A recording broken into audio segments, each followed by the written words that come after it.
Boa noite. Londres quer uma missão marítima europeia para proteger navios no Estreito de Hormuz.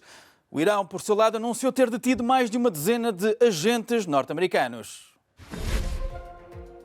Tensão elevada. Ministro das Relações Exteriores britânico quer missão naval no Golfo Pérsico. Irão anuncia a captura de agentes da CIA. Em 2 dias duplicou a área ardida desde o início do ano em Portugal. Fogos fazem feridos e destroem casas.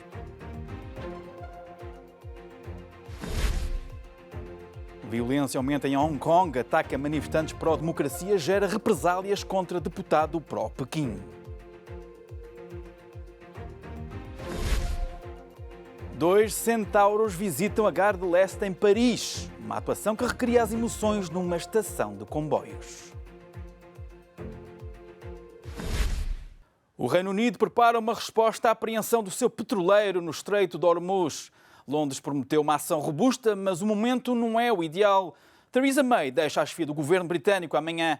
Entretanto, o chefe da diplomacia britânica anunciou que pretende criar uma missão marítima naval europeia para garantir a segurança dos navios que cruzam o Estreito de Hormuz. A apreensão de um petroleiro com bandeira britânica pelo Irão na região do Golfo agravou a crise no Estreito de Hormuz.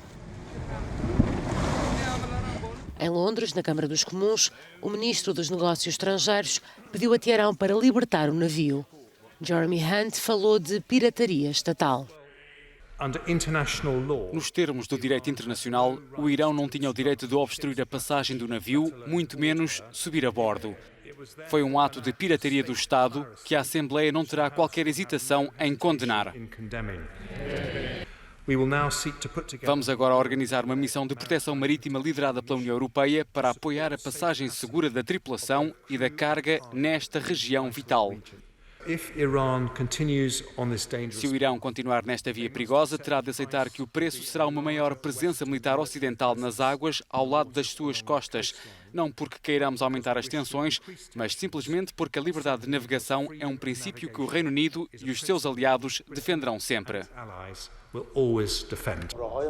O porta-voz do governo do Irão garantiu esta segunda-feira que a detenção do petroleiro britânico não é uma retaliação pela detenção do navio iraniano ao largo de Gibraltar no início do mês. O Stena Impero é acusado de não respeitar as leis de navegação por supostamente colidir com um barco de pesca e não responder aos sinais de advertência lançados pelas autoridades. Entretanto, o Teherão anunciou a detenção de 17 alegados espiões recrutados pela CIA. Alguns destes detidos já terão sido condenados à morte.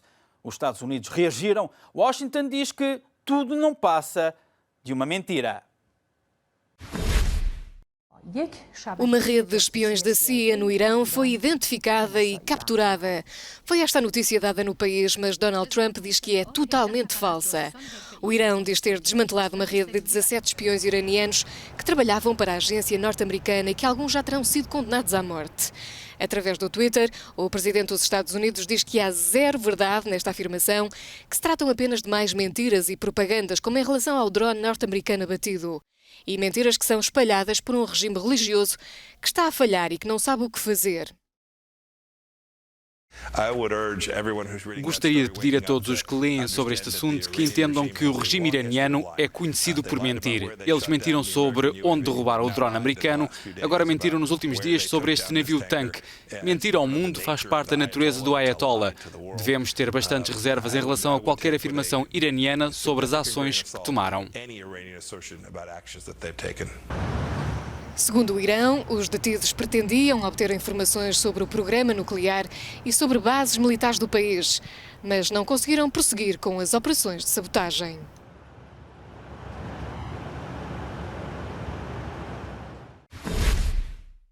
Face aos receios de um conflito no Médio Oriente, o preço dos combustíveis deverá aumentar. O preço do petróleo subiu esta segunda-feira devido ao agravamento das tensões no Golfo Pérsico após a detenção na sexta-feira pelo Irão do petroleiro britânico Stena Impero. Os receios de uma ruptura nos abastecimentos levaram o barril de Brent a subir quase 80 cêntimos e a chegar aos $103,26. O índice West Texas Intermediate chegou a estar a subir mais de 1,3% para um valor de $56,37.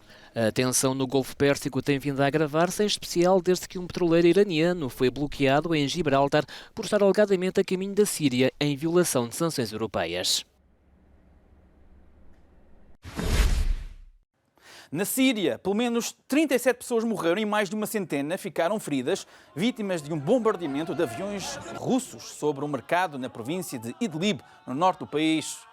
De acordo com o Observatório Sírio dos Direitos Humanos, com sede no Reino Unido, os aviões russos atacaram a povoação de Marat al-Numan, considerado o último bastião opositor ao presidente Bashar al-Assad. Este é o ataque com o maior número de vítimas civis nos últimos meses na Síria. No centro de Portugal continua forte o incêndio que deflagrou sábado em Vila de Rei, distrito de Castelo Branco, e que alastrou para Mação, já no distrito de Santarém. Pelo menos 11 pessoas ficaram feridas, 3 casas foram destruídas. Mas esta segunda-feira surgiram algumas boas notícias. O reassentimento do incêndio de Vila de Rei, no distrito português de Castelo Branco, mobilizou o reforço do operativo de combate ao fogo no terreno para mais de 1.000 homens, 320 meios terrestres e 16 meios aéreos.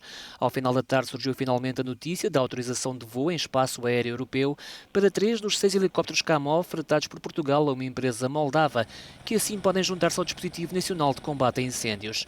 Portugal já tinha pedido, entretanto, ajuda à vizinha Espanha para o combate ao forte incêndio de Vila de Rei.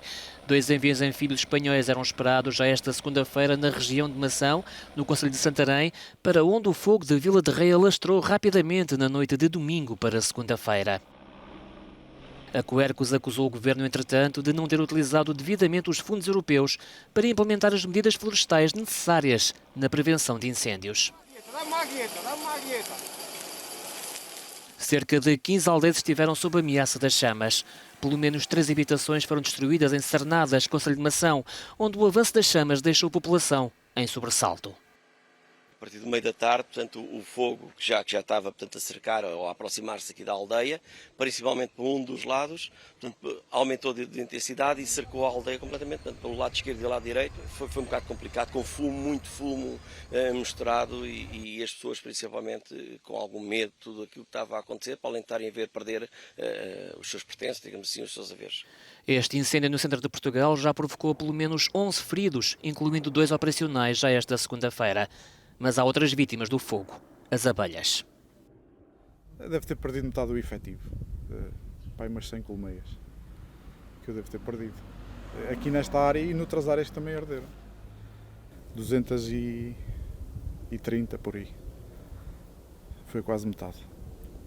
Muito prejuízo.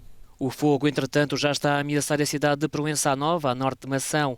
O primeiro-ministro de Portugal garante que o governo está a acompanhar a evolução do combate aos incêndios. António Costa pediu tranquilidade para deixar as equipas de combate aos fogos trabalhar. Aumenta a tensão em Hong Kong. Dezenas de pessoas vandalizaram o escritório de um deputado pró-Pequim, apanhado a cumprimentar suspeitos do brutal ataque de domingo numa estação do metro, com manifestantes que regressaram de mais um protesto nas ruas contra o governo. Há dezenas de feridos, um deles encontra-se em estado crítico. Um ataque violento contra manifestantes anti-governo provocou indignação e revolta em Hong Kong. Um grupo de homens vestidos de branco, com paus e barras de metal, espancou dezenas de manifestantes na estação de metro de Yan Long. Pelo menos 45 pessoas ficaram feridas, 5 em estado grave e há um manifestante que continua em estado crítico. Os manifestantes vestidos de preto voltavam de mais um protesto realizado no centro de Hong Kong no 7º fim de semana consecutivo de protestos. A indignação aumentou depois da divulgação de imagens do deputado de Hong Kong, Junius Ho, a conversar e a tirar fotografias com os supostos agressores vestidos de branco. Ho negou qualquer relação com o grupo, mas na manhã desta segunda-feira, dezenas de manifestantes mascarados vandalizaram o escritório do deputado. Em Espanha, o Parlamento debate a investidura de Pedro Sánchez. Com a primeira votação agendada para esta terça-feira, cabe aos deputados decidir se o líder do Partido Socialista vai ser o próximo primeiro-ministro espanhol. Uma votação que, para já, Sánchez não tem garantida. Quase 3 meses depois de uma vitória sem maioria, Pedro Sánchez chegou ao Parlamento para um discurso de investidura sem garantias de que será o próximo primeiro-ministro de Espanha. Uma prova de fogo em que o líder socialista começou por apresentar os pilares da legislatura a que se propõe. Promovendo o emprego digno, numa economia competitiva sustentável, garantindo pensões decentes, salvaguardando o sistema público de pensões. Um governo progressista, um governo europeísta e também um governo ecologista e feminista. A mão estendida à esquerda surge na sequência de um percurso sinuoso com o Podemos. O partido liderado por Pablo Iglesias mostrou-se disponível para uma coligação, mas ainda não chegou a acordo com o PSOE. Estamos a comprovar que não é fácil chegarmos a um ponto de encontro, mas nada que mereça a pena é fácil. E o que temos pela frente merece muito a pena. Temos nas nossas mãos a esperança de milhões de compatriotas. Cabe-nos trabalhar para chegarmos a acordo e depois teremos a possibilidade de concretizar tudo aquilo em que coincidimos, tudo o que nos une. E o que nos une resume-se em muito poucas palavras. O que nos une é a promessa da esquerda, um progresso ecologicamente sustentável e a distribuição justa desse progresso. Ou, de outra maneira, se preferirem, uma sociedade de homens e mulheres livres e iguais em harmonia com a natureza. Uma sociedade de homens e mulheres livres e iguais em harmonia com a natureza. Pouca harmonia viu-se sobretudo quando chegou a vez da oposição falar. Partido Popular e Ciudadanos criticaram a ausência de referências à Catalunha e ameaçaram votar contra a investidura de Pedro Sánchez, impossibilitando-o de formar governo. Caso não reúna os votos necessários, o líder do PSOE vai a uma segunda votação. Se não for eleito, Espanha terá de ir novamente às urnas. A Agência Internacional de Energia Atómica está de luto. A AIEA perdeu o diretor-geral Yukiya Amano, um dos responsáveis pelo acordo nuclear entre o Irão e a comunidade internacional. Morreu Yukiya Amano, diretor-geral da Agência Internacional de Energia Atómica. O diplomata japonês tinha 72 anos e desde setembro do ano passado que se apresentava com uma saúde frágil. Estava à frente do regulador desde 2009 e tinha mais 2 anos de mandato. Amano esteve ativamente empenhado no acordo nuclear com o Irão, que entretanto foi denunciado. É conhecido por ter imprimido uma postura técnica ao cargo. Desconhece-se ainda quem vai ocupar o lugar. Separações, alegria e lágrimas. As estações de comboios são geralmente palco de muitas emoções. E em Paris, no domingo, 2 centauros evocaram esse mundo na Gare de l'Est. 2 cavalos e os respectivos cavaleiros surpreenderam os viajantes este domingo numa gare ferroviária de Paris. Uma performance artística com o nome adequado de Aparições e que se insere nos eventos culturais de verão organizados na capital francesa. Camille e Manolo vestem a cavalo a pele de 2 centauros que vagueiam pela Gare de l'Est à procura um do outro. Um projeto que pretende, nomeadamente, evocar emoções fortes vividas numa estação de comboio, como as separações dolorosas e reencontros felizes. Para os viajantes presentes na gare parisiense, foi sem dúvida um encontro surpreendente.